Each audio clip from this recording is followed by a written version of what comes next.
La vida en Cristo, tema 2. El remedio doble de Dios, la sangre y la cruz.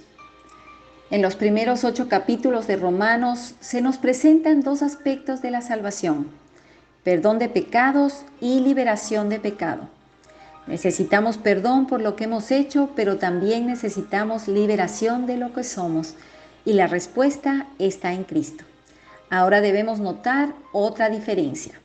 En la primera parte se menciona la sangre del Señor Jesús, pero nunca la cruz.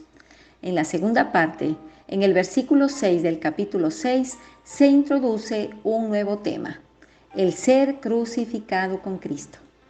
La enseñanza de la primera parte se centraliza en aquel aspecto de la obra del Señor Jesús representado por la sangre derramada para nuestra justificación.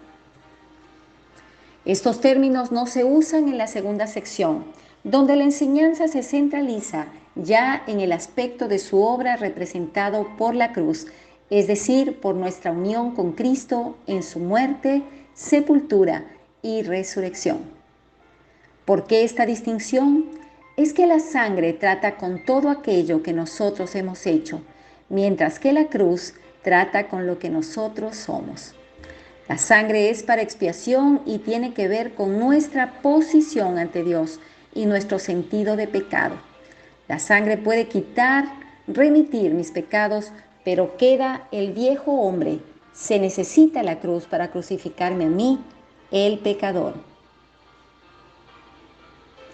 La cruz de Cristo.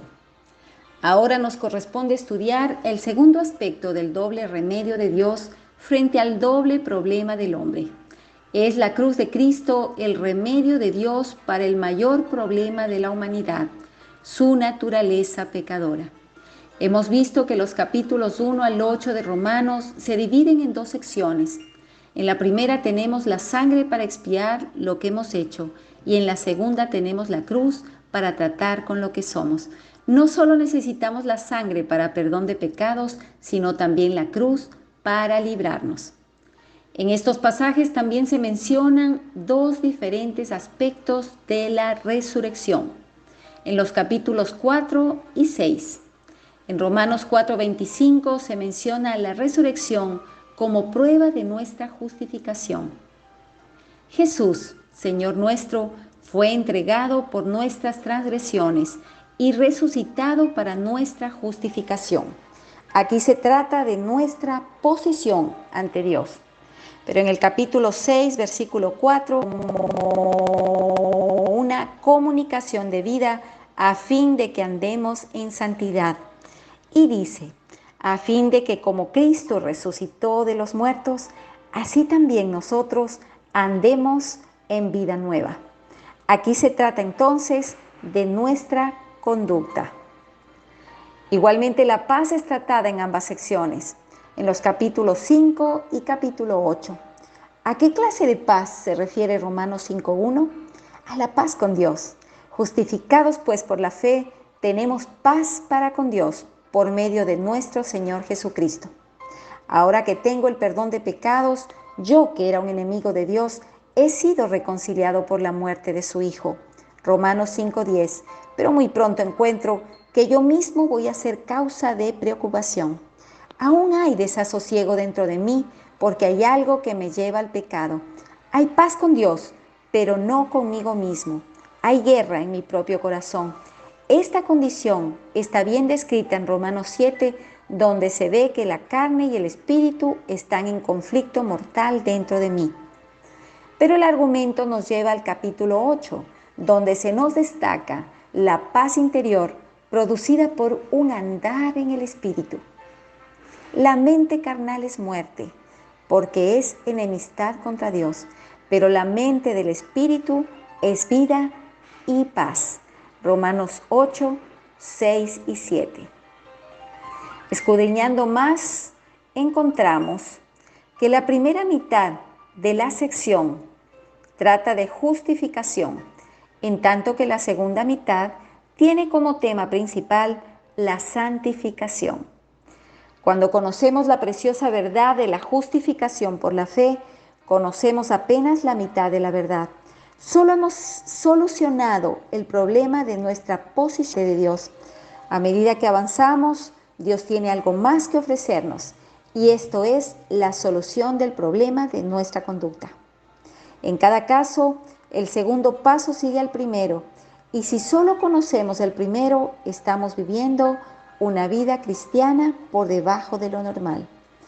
Pero entonces, ¿cómo podremos vivir una vida cristiana normal? ¿Cómo entraremos en esta vida?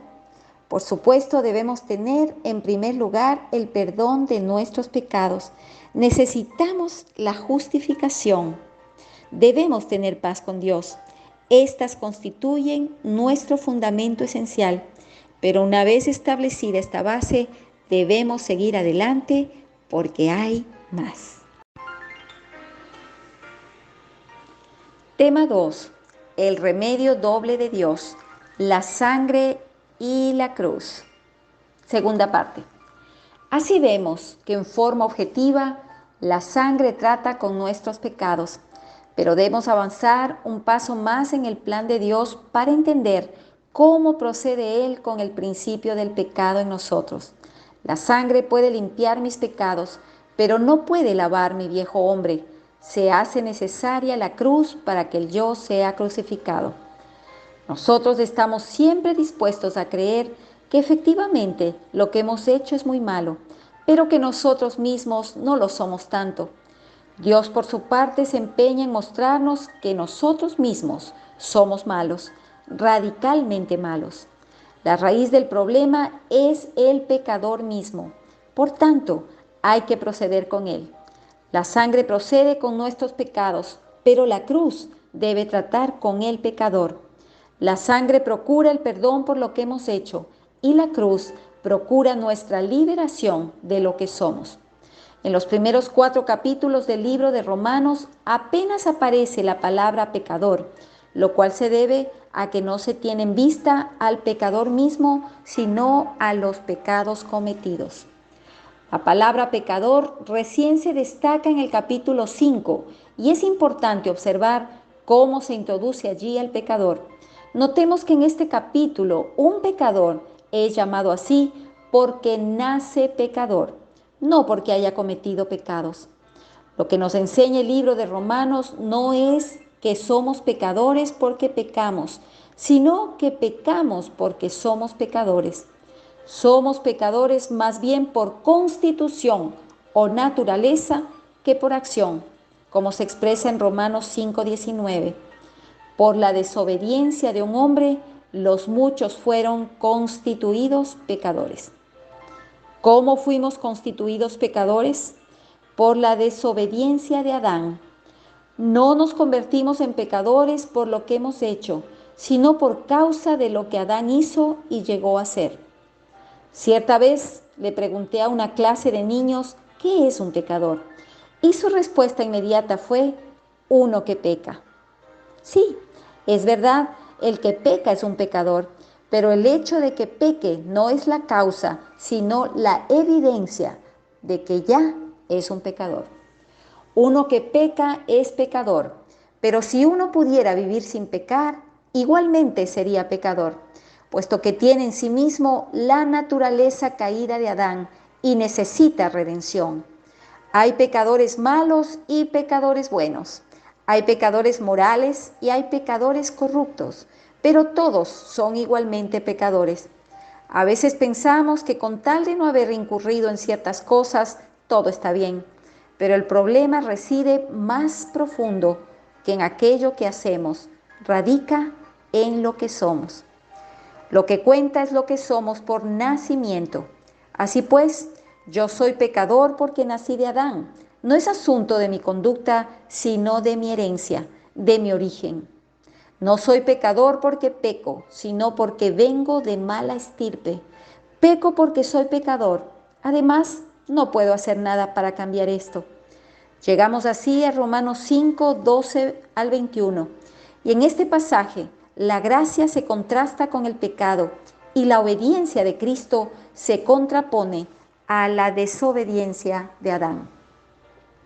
Romanos 5:19 nos dice, porque así como por la desobediencia de un hombre los muchos fueron constituidos pecadores, así también, por la obediencia de uno, los muchos serán constituidos justos. En este verso, el Espíritu de Dios trata de mostrarnos lo que somos y luego cómo llegamos a ser lo que somos. Al comienzo de nuestra vida cristiana, solo nos preocupa lo que hacemos, no lo que somos. Nos aflige lo que hemos hecho. Pensamos que si pudiéramos rectificar ciertas cosas, seríamos buenos cristianos, y así tratamos de cambiar nuestras acciones. Pero el resultado no es lo que esperamos. Descubrimos asombrados que es algo más que una cosa molesta que viene de afuera. Es una situación mala en nuestro interior. Tratamos de agradar al Señor, pero encontramos que hay algo en nosotros que no quiere hacerlo. Tratamos de ser humildes, pero hay algo en nuestro ser que rehúsa hacerlo. Tratamos de ser amables, pero dentro somos lo contrario. Nos sonreímos y tratamos de parecer simpáticos, pero en realidad, de corazón, sentimos lo opuesto. Cuanto más tratamos de remediar esto exteriormente, tanto más nos damos cuenta de cuán arraigado está el mal adentro. Entonces venimos al Señor y le decimos: Señor, no solo lo que he hecho es malo, sino que descubro que yo mismo soy malo. Sí, ahora comenzamos a entender aquella conclusión de Romanos 5:19. Somos pecadores. En este notable pasaje, sin embargo, vemos que así como en Adán recibimos todo lo que es de Adán, en Cristo recibimos todo lo que es de Cristo. Luego se nos ofrece una nueva posibilidad. En Adán todo se perdió. Por él entró el pecado y por el pecado la muerte. Desde ese día en adelante y a través de toda la raza, el pecado ha reinado para muerte. Pero ahora un rayo de luz asoma sobre la escena. Por medio de la obediencia de otro, nosotros podemos ahora ser constituidos justos. Donde abundó el pecado, sobreabundó la gracia. Y así como el pecado reinó para muerte, así también puede reinar la gracia por la justicia para vida eterna, mediante Jesucristo nuestro Señor. Nuestra desesperación está en Adán. Nuestra esperanza está en Cristo. Aleluya.